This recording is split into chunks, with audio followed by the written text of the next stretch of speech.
दास्तांगोई में एक बार फिर से आप लोगों का स्वागत करता हूं और लेकर आया हूं कहानी एक गौ।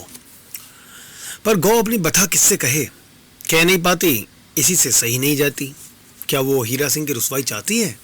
उसे सह सकती है, लेकिन दूध नीचे आता ही नहीं। तब क्या करे?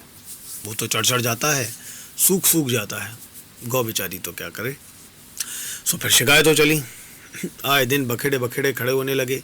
शाम इतना दूध दिया, सवेरे इससे भी कम कर दिया। कल तो चढ़ाई गई थी। इतने उनहार मुनहार किए बस में ही ना आई। गाय है कि बवाल है। घी की एक सांसद ही पाल ली। शेर जी ने कहा, क्यों हीरा सिंह, ये क्या है? हीरा सिंह ने कहा, मैं क्या जानता हूँ, क्या सरासर धोखा नहीं है? हीरा सिंह चुप रह गया। ऐसा ही है तो ले जाओ अपनी गाय और मेरे रुपए वापस करो। लेकिन रुपए हीरा सिंह गांव भेज चुका था और उसमें काफ़ी रकम वहाँ के मकान के मरम्मत में काम आ चुकी थी। हीरा सिंह फिर चुप रह गया। क्या कहते हो? हीरा सिंह क्या कहे? सेठ जी ने कहा, अच्छा, तनख्वाह में ऐसे रकम कटती जाएगी और जब पूरी हो जाएगी तो गाय अपनी ले जाना।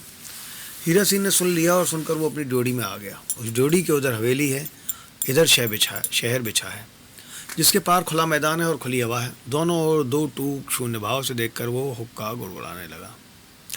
अगले दिन सवेरे ही एक प्रश्न प्रकार की आलोचना विवेचना का विषय बना हुआ था। बात यह थी कि सवेरे ही सवेरे बहुत सा दूध ड्योढ़ी में बिखरा हुआ पाया गया।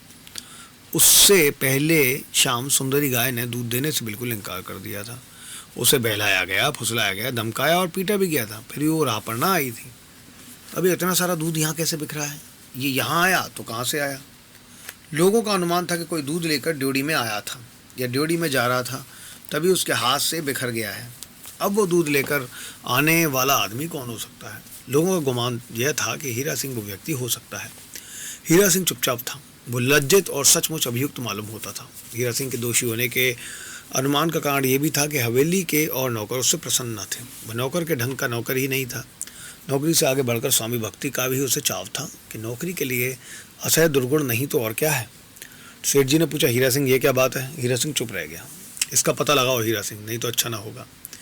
हीरा सिंह सिर झुकाकर रह गया, पर कुछ ही देर में उसने सहसा चमत्कृत होकर पूछा, रात गाय खुली तो नहीं रह गई थी? ज़रूर यही बात है, आप इसकी खबर तो लीजिए। घोसी को बुलाकर पूछा गया तो उसने कहा कि ऐसी चूक कभी उसके जन्म जीते जी हो सकती ही नहीं है, और कल रात तो हुजूर पक्के दावे के साथ गाय ठीक तरह से बंधी रही है। हीरा सिंह ने कहा, ऐसा हो ही नहीं सकता। तो फिर तुम्हारी समझ में क्या हो सकता है? हीरा सिंह ने स्थिर भाव से कहा, गाय रात को आकर ड्योढ़ी में खड़ी रही है और अपना दूध गिरा गई है। ये कहकर हीरा सिंह इतना लीन हो रहा कि मानो गौ के उस दुष्कृत पर अतिशय कृतज्ञता में डूब गया हूँ। सेठ जी ऐसी अनहोनी बात पर कुछ देर भी नहीं ठहरे। उन्होंने कहा, ऐसी मसनूई बातें औरों से कहना, जाओ एक खबर लगाओ कि वो कौन आदमी है जिसकी करतूत है।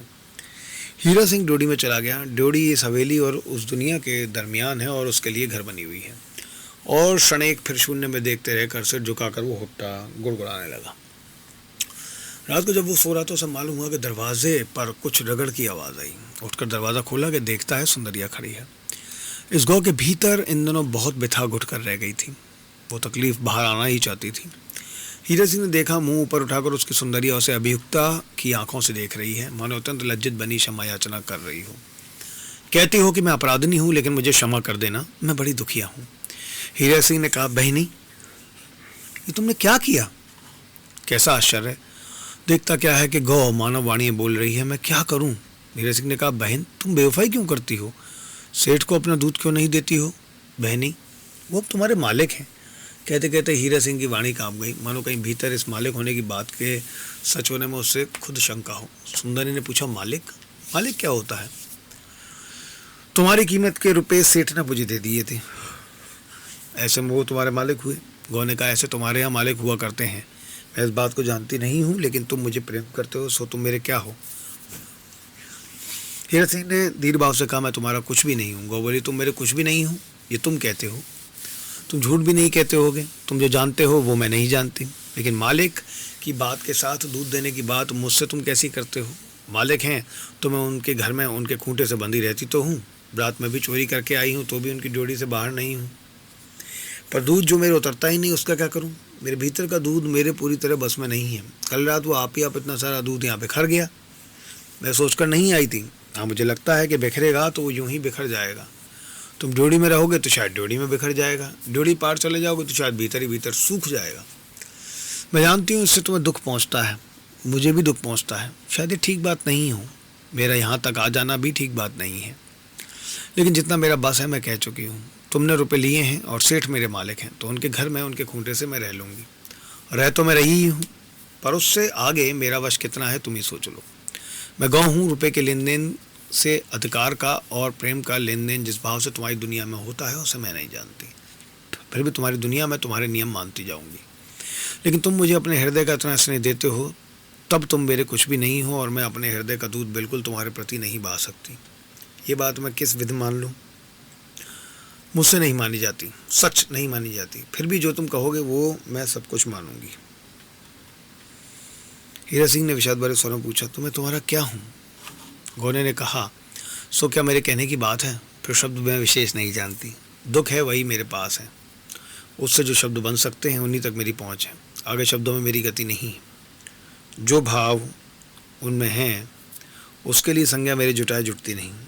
पशु जो हूँ, संज्ञा तुम्हारे समाज की स्वीकृति के लिए ज़रूरी होती है, लेकिन मैं तुम्हारे समाज की नहीं हूँ। मैं निरी गौ हूँ। तब तक मैं कह सकती हूँ कि तुम मेरे कोई हो, कोई ना हो, दूध मेरा किसी और के प्रति नहीं बहेगा। इसमें मैं या तुम या कोई शायद कुछ भी नहीं कर सकेंगे। इस बात में मुझ पर मेरा भी कैसे बस चलेगा? तुम जानते तो हो मैं कितनी बरबस हूँ। हीरा सिंह गौ के कान से लिपट कर सूखने लगा। बोला, सुंदरिया तो मैं क्या करूँ? गौ ने कंपित वाणी में कहा, मैं क्या कहूँ, मैं क्या कहूँ? हीरा सिंह ने कहा, जो कहो मैं वही करूँगा सुंदरी। रुपए का लेन देन है, लेकिन मेरी गौ, मैंने जान लिया कि उससे आगे भी कुछ है, शायद उससे आगे ही सब कुछ है। जो कहो वही करूँगा मेरी सुंदरिया। गौ ने कहा, जो मैं तुमसे सुन रही हूँ उसके आगे मेरी कुछ चाहना नहीं है। इतने ही में मेरी सारी कामनाएं भर गई हैं। आगे तो तुम्हारी इच्छा है और मेरा तन है। मेरे विश्वास करो, मैं कुछ नहीं मांगती और मैं सब सह लूँगी। सुनकर हीरा सिंह बहुत ही विवल हो आया। उसके आंसू रोके न रोके वो गौ की गर्दन से लिपट लिपट कर तरह तरह के प्रेम संबोधन करने लगा। उसको हीरा सिंह ने बहुत से आश्वासन के वचनों के साथ गौ को विदा किया।